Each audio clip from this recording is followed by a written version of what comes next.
Welcome to Lock It Down Sports. I'm your host, Locke Hoover.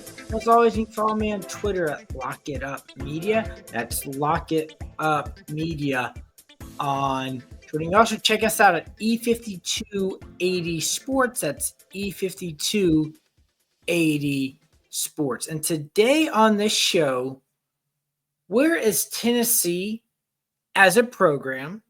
The slow first base market, the problem with the Atlanta Falcons, and the college football playoff. And that's exactly where I'm going to start off with the top of this show here today. As we saw the playoffs, we saw the first round. And when they announced the 12-team playoff, you can go back and listen to some of my old podcasts. I said I didn't like the 12-team playoff. It was too many teams. And what was the first round? What did you get? You had a lot of bad games.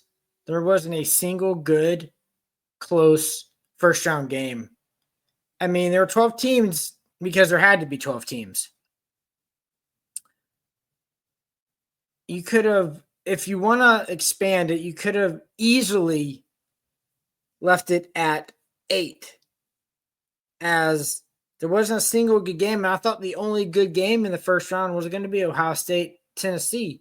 That ended up being one of the worst games. So essentially, the 9, 10, and 11, and 12 seeds shouldn't have even been in the playoffs because they lost. Got blown out. Notre Dame, Indiana obviously had the closest score. But if you watch that game from start to finish, Notre Dame completely dominated Indiana from the jump. Indiana scored 2 late garbage touchdowns with 1:27 left, and then with 25 seconds left in the fourth quarter to make it 27-17. So it looks like it was only a 10-point game. Sure, it was only a 10-point game, but late in that fourth quarter, it was 27-3 Notre Dame over Indiana. And physically on the field, they got sliced like butter running up and down the field. Notre Dame could do really whatever they wanted. And it looked like every team that lost did not belong in the playoff. And but the thing is too, it's not all that surprising. Go back and look at the scores. We've seen multiple blowouts, even in the 14 playoff in the first round of the playoff before you got to the championship game. So blowouts are nothing new, not out of the ordinary, not uncommon when it comes to the playoffs. And with an expanding field, of course you're going to see that. And you saw exactly what happened in the first round. Now, you got Penn State Boise on Friday, the 31st. I think Penn State's going to win. They're favored to win, which is interesting, that the team with the bye is the underdog. I just think the more physical team, the better athletic team athletically, just all the way around. Load the box, stop Alshon Gentry, and see if the passing attack can get it done. I mean, it's Gentry, and that's it. Let them see what they can do. But I don't think this is gonna be a very good game. Yeah, I'm gonna watch it, but I'm not. It's not must see TV. It's not a heavyweight fight. It's Penn State. He's got a very favorable matchup and a very favorable road. And then first Boise State. Oh, let's see what they can do. They're the underdog. So the underdog even though they had a bye. Yeah, I know. Figure that out. So yeah, we gotta, all right, cool. Penn State Boise, man. Texas, Arizona State. I like Texas in the game. A lot more talented roster, and I think they're a better overall team based on their body of work this year. I mean, yeah, Arizona State's been playing hot though, without a doubt. They run the football. Obviously, their backs are really good. Physical back. Interesting game. I like Texas in the game, but that's the one game I'm like, huh. See what happens here in this one. Now, this Georgia Notre Dame game got obviously a lot more interesting with the injuries that Georgia's facing. And there's a lot of unknown. Gunnar Henderson is going to be starting at quarterback.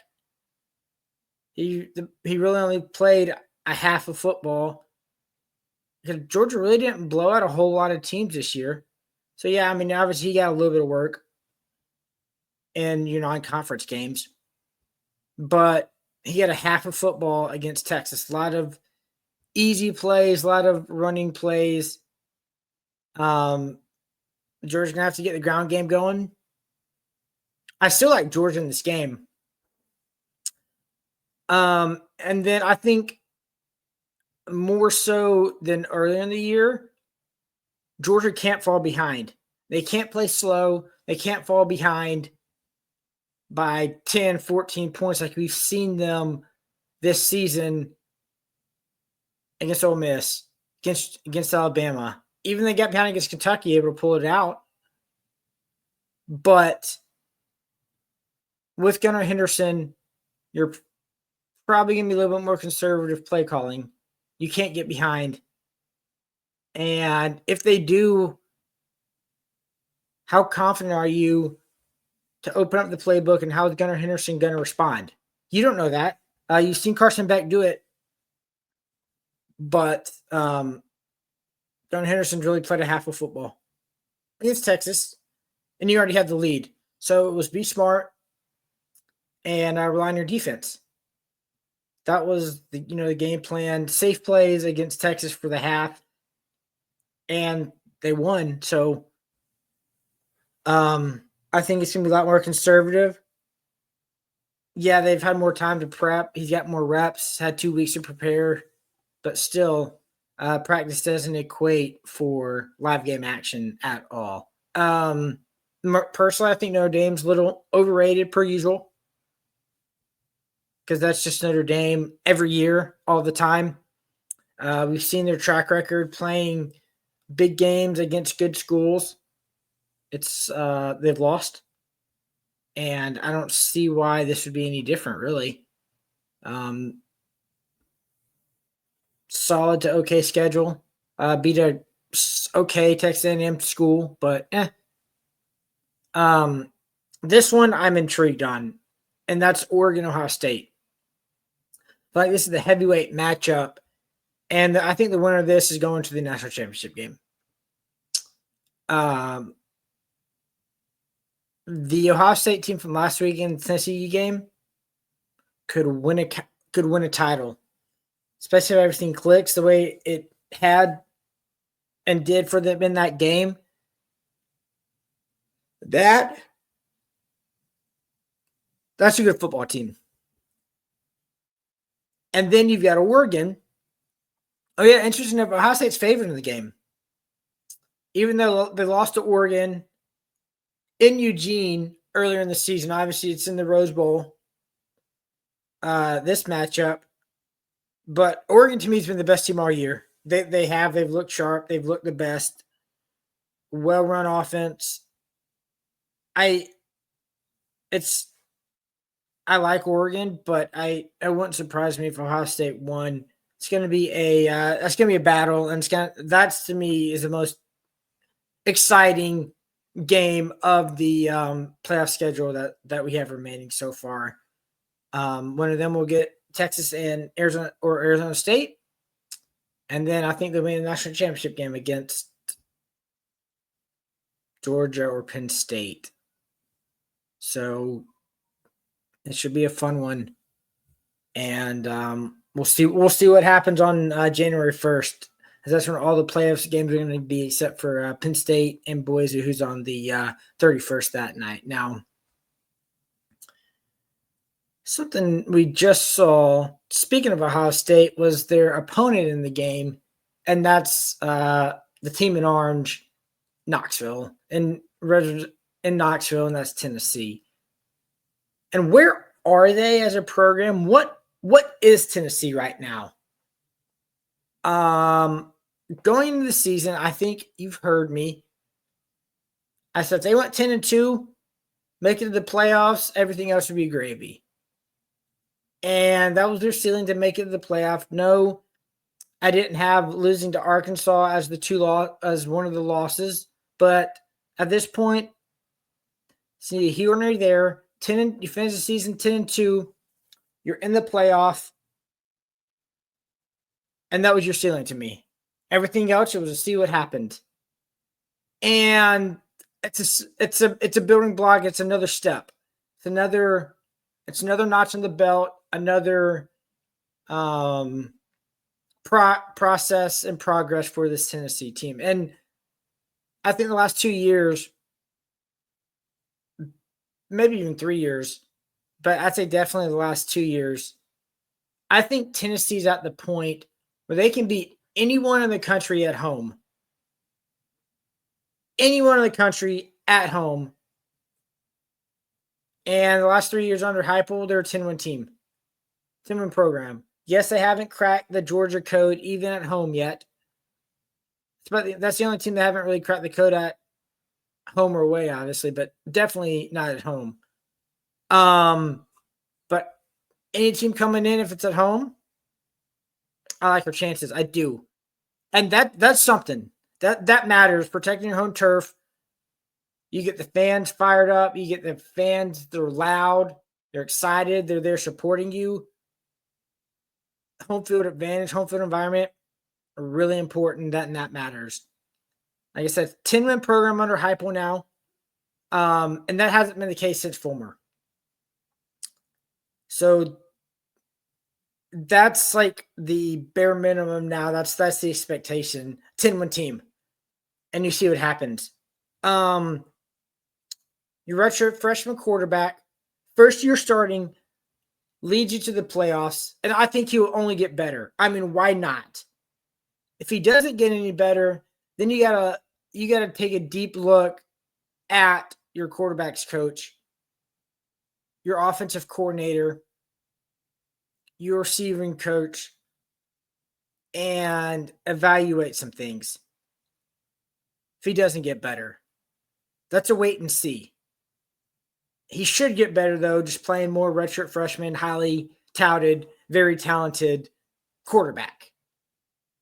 He had pretty good. Another thing with him being a redshirt freshman, he had a veteran offensive line to play behind. Yes, there were some problems with the O-line, but it played okay.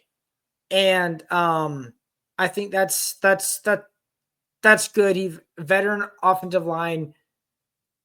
Gonna get better.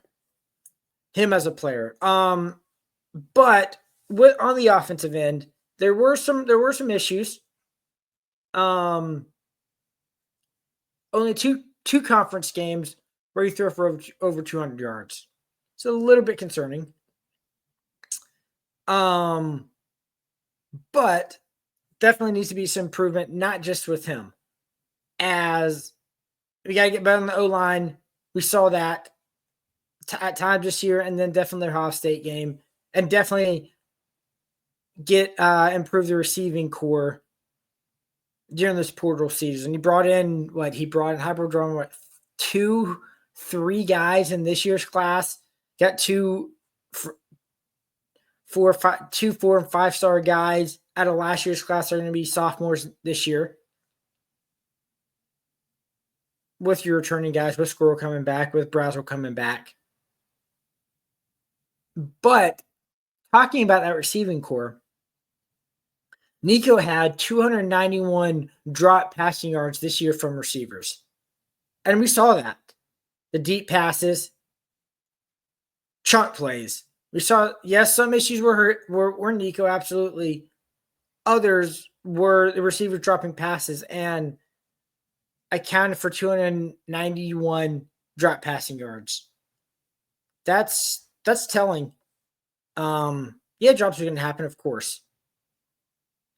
You're always going to have, but he was one of the top quarterbacks in all of college football this year for drop passing yards. So those numbers would look a little bit better and would have improved if, say, he only had 100 drop passing yards instead of 291 passing yards. Yeah, they're going to be passes, but drop passes, but it happens. And we've seen it throughout the season too. They're still missing talent in depth. I mean, and it showed this season in the Georgia game without a doubt. And then especially in the playoffs as well. So Tennessee had 41 4- and 5-star players on the roster, while Ohio State had 69 4- and 5-star players on the roster. So there's a talent gap. Yes, it's about development as well, developing your 2-stars and 3-star guys, but would you help develop your 4- and 5-star guys to get better and improve, or your 3-star guys? Obviously, you know the answer. The answer is all of them, but if the 4- and 5-stars are already better than the 3-stars, you know, they're only going to have a higher step. And speaking of the talent on the field, after the game, Tim Banks and Heupel have came out and said there was nothing in the game offensively that Ohio State did that surprised them, or they hadn't seen on tape, or they weren't ready for. And they gave up 42 points. Nothing surprising, nothing they hadn't seen, nothing they weren't prepared for. What does that tell you? That's players. That's players making plays that Tennessee couldn't make plays and couldn't stop. That's right. That's it right there. Because it's not like they got out schemed. They were ready for everything and just they couldn't do anything. Now, maybe this is where Tennessee is when it comes to recruiting. Maybe they fall in that 8 to 12 range. Maybe that they sometimes pop and they're 4 or 5. But that 8 to 12 range nationally is good. That's probably 5th or 6th in the SEC ranking wise. But that's just the SEC and recruiting rankings. That's just how it is. With that being said, where Heupel is right now, he can still win, and Tennessee can still win a championship. And here's why. Up to this point, Heupel has been able to recruit quarterback after quarterback, 4- and 5-star quarterbacks, stat class after class after class. As that's all his roster right now. 4- and 5-star quarterbacks, and he's in his 2026 recruit is a top-notch 5-star quarterback as well. Yes, some will go to the portal. One of them, maybe even 2 of them. Who those going to be, I don't know. Who's going to wait around, we'll see. But you have better competition pushing each other, and the Crimson rise to the top. The other reason I like Tennessee's situation is the portal. Is the collective. They've got a large collective. They've got money there to go out and get guys and players that they want, that fit their system, that fit their need. They're not lacking for money. That's not an issue at Tennessee. They've built up a good collective to go and get players. So that's where they're at. Improvements need to be made if they want to reach the ultimate goal. But right now, to me, there's no need to make any rash reactions, rash responses. Does the offensive line need to improve? Yeah. Does the quarterback play need to improve? Of course. But he's a redshirt freshman. Does your receiving core need to play better? Yeah. But let it lie. It's a redshirt freshman. going into his redshirt sophomore season. Let's see the improvements in the jumps, and then that might give a better assessment on some of these offensive coaching staff positions. Speaking of assessment, I've got an issue with the assessment that this Falcons staff is doing. How do you not have your players prepped and prepared for Michael Penix Jr. starting? And what I mean by that is Darnell Mooney came out and said that prior to the Giants game, he had not caught passes all year from Michael Penix. Is that not an issue for you? Does that not scream as a problem? When your starting wide receiver has not caught a pass from your backup quarterback all season, and you were in week 16? Week 16, the backup has not thrown as a lefty, left-hand quarterback, a little bit different, ball coming out of the hand, to your starting wide receiver, which to me blows my mind. The backup quarterback, as you know, is one play away from being the starter. And oh yeah, your quarterback, Kirk Cousins, is coming off of a torn Achilles. And he hadn't played well the last few weeks before he got benched. Does that not scream ill-prepared on the coaching staff? Yes, the plan was not for Penix to take a snap this year, but things change and sometimes ish happens. And ish happened. And speaking of ish happening, how in the world has it been leaked and reported already? The season's not even over yet, that Kirk Cousins could be cut before March 17th to avoid paying a $10 million roster bonus.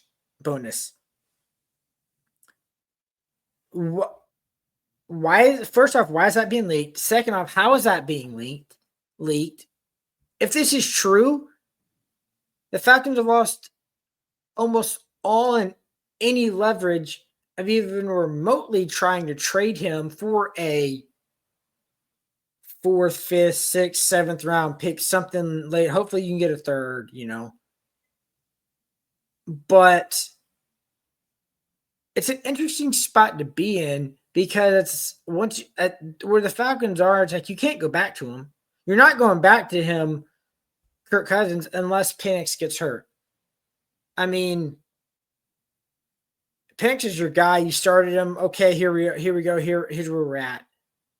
And my goodness, Kirk Cousins' agent, if I'm a player, I would be going after trying to sign Kirk Cousins, get Kirk Cousins' agent to rep me, because my goodness, his contract for a 4th round pick that he's gotten in his career, bravo and well done. Because another little quirk in this is, so if a team cuts him, Cousins could sign for basically $1 million, and he still get all his money and start for another from the Matt Falcons, start from another team. So it's an issue. Also, too, Falcons still have a big cap hit for cutting him, and it's like you've kind of budgeted for his contract because like the salary cap's not really real. Kind of keep kicking the can down the road. Yeah, you're gonna have to pay it at some point and make a decision or two, but you can manipulate it as much as possible. So it's almost like, well, let's just keep him and not trade him at least this year. So weird spot, but that's just the Falcons as an organization where they're at, and it's sad. It really is sad. Something else I think is probably sad, and that's Pete Alonso. And when I say I think he's sad right now, is how this first base market has taken shape in Major League Baseball. It's kind of surprised me. Carlos Santana, Paul Goldschmidt signed 1-year deals for $12 million. Santana going back to the guards. Goldschmidt going to the Yankees. Now it's reported Carlos Santana was offered more money to go back to the Mariners, and Goldschmidt had an offer to be paid higher than a 1-year, $12 million deal, not playing for the Yankees. So reports are true, okay, but still kind of sets a bar. Carlos Santana and Goldschmidt back into their career, obviously. Santana, Gold Glover last year. Okay years. Goldschmidt, probably the worst year of his career and wasn't completely dreadful. Then, these are the two that really kind of surprised me. You got Josh Naylor, 25-plus homer guy, 80-plus RBI guy, gets traded for a relief pitcher and a compensation pick. That's it. To the D-backs. And it's like, that's it, which really surprised me. Yeah, exactly. That's exactly what I'm saying. After Christian Walker signed with the Astros. And then Nathan Lowe got traded for a relief pitcher. He goes to the Nats relief pitcher. Solid guy, not top tier first baseman, but a solid first baseman. It's not going to hurt you. Solid average, a decent pop-ish, So it's like, oh, what's that mean for Pete Alonso? Astros don't need a first baseman anymore. The Yankees don't, Diamondbacks don't, Guardians don't. They all have their first baseman. Which brings you back to the Mets now. And, they've already offered him a contract before, and he said no. So it's almost like, is that one still on the table? Or now, you know what, you said no. Okay, either we've moved on, we're going to go with Matt Ventos at first, and we're going to go sign a third baseman, or maybe Beatty is our third baseman. We were kind of figuring out Matt Vientos and Brett Beatty. Maybe Beatty's our third baseman, Vientos moves to first, or vice versa. And we're set. We could be set. I don't think Alonso is going to get what he was hoping for, what he thought he was hoping for, or what he thinks he's worth. Because based on just the moves from some of these solid first basemen and like Naylor and Lowe, and yeah, he's going to get more than Carlos Santana and Goldschmidt because he's better than them at this point in his career and their careers, but they got $12 million. I mean, and Naylor, arbitration-wise, is what, 15 in his last year of his arbitration. So I don't think you're going to have to break the bank for Alonso for a first baseman. He's got that qualifying offer tied to him. So you're going to sign to him more than 1 year deal, any team that signs him. Interesting to see where he goes. It's almost like the Mets are the logical landing place, but it's one of those wait and sees what happens based on what the market's telling you as well. And then you got Santander, who left fielder, right fielder, but has played some first, could play some first as well, depending on what a club's looking for option-wise of, club flexibility and the roster construction as well. So it's been a slow market for Alonso, and I think it will continue to be throughout this offseason. As always, you can follow me on Twitter at Lock It Up Media. That's Lock It Up Media on Twitter. I'm Locke Hoover. You've been listening to Lock It Down Sports. I'll talk to you next week.